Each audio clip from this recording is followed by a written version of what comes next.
મિત્રો, તમારા સૌનું હાર્દિક સ્વાગત છે। આજે આપણે ફરી એક વખત એક મહત્વની વાતની ચર્ચા કરીશું કે ભાઈ ઋષિકેશ પટેલની મોટી જાહેરાત છે।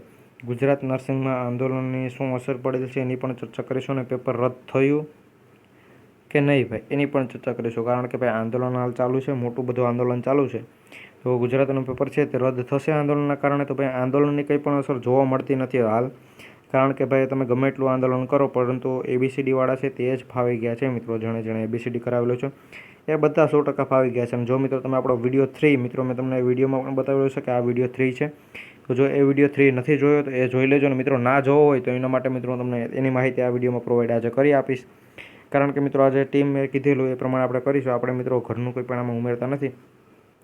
હવે મિત્રો સૌપ્રથમ આપણે વાત કરીએ કે ભાઈ ઋષિકેશ પટેલની શું જાહેરાત છે। તો મિત્રો ઋષિકેશ પટેલની એક મહત્ત્વની જાહેરાત એ છે કે ભાઈ આપણું જો પણ નર્સિંગ માટે DVના ઉમેદવારોનું લિસ્ટ છે, 5000+ ઉમેદવારો છે, કે ભાઈ 5000+ ઉમેદવારોને DV માટે બોલાવશે, તો એનું લિસ્ટ ક્યારે આવશે? તો ભાઈ 28/4/2025 સુધીમાં મિત્રો આનું લિસ્ટ આવી જવાનું છે।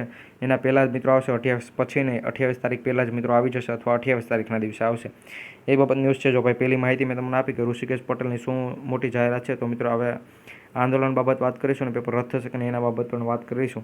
એ પહેલાં જો મિત્રો તમે આપણી ચેનલ સબસ્ક્રાઈબ નથી કરી તો સબસ્ક્રાઈબ કરી જોઈન થઈ જાઓ। તમારા બધા માટે જ મિત્રો એક 15 મિનિટનો વિડીયો છે, ખૂબ ઉપયોગી વિડીયો છે મિત્રો। એ વિડીયો તમે જોશો એટલે તમારા બધા ડાઉટનું સોલ્યુશન થઈ જશે।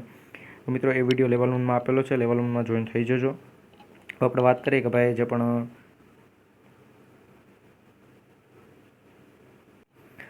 આપણે ગુજરાત નર્સિંગ ભરતી છે તેમાં ભાઈ આંદોલનને શું અસર પડે, તો મિત્રો આંદોલન હાલ ચાલુ છે ગુજરાતમાં। જે પણ મેં તમને લગભગ આજથી 2 મહિના પહેલાં કીધું હતું કે આંદોલન કરવું જોઈએ ભાઈ। ગુજરાતના કર્મચારીઓ જે પણ નર્સિંગમાં ફોર્મ ભરેલા આરોગ્યના જે પણ કર્મચારીઓ છે એ બધા આંદોલનમાં છે, તો એની સાથે આપણે જોડાઈને આપણે જો આપણો આંદોલનની વાતો બધી કરીએ કે જેણે ABCD ગોઠવણ કરેલી છે એ બધાના નામ સામે આવે, પરંતુ ત્યારે કોઈએ પણ ધ્યાનમાં લીધેલું નહોતું।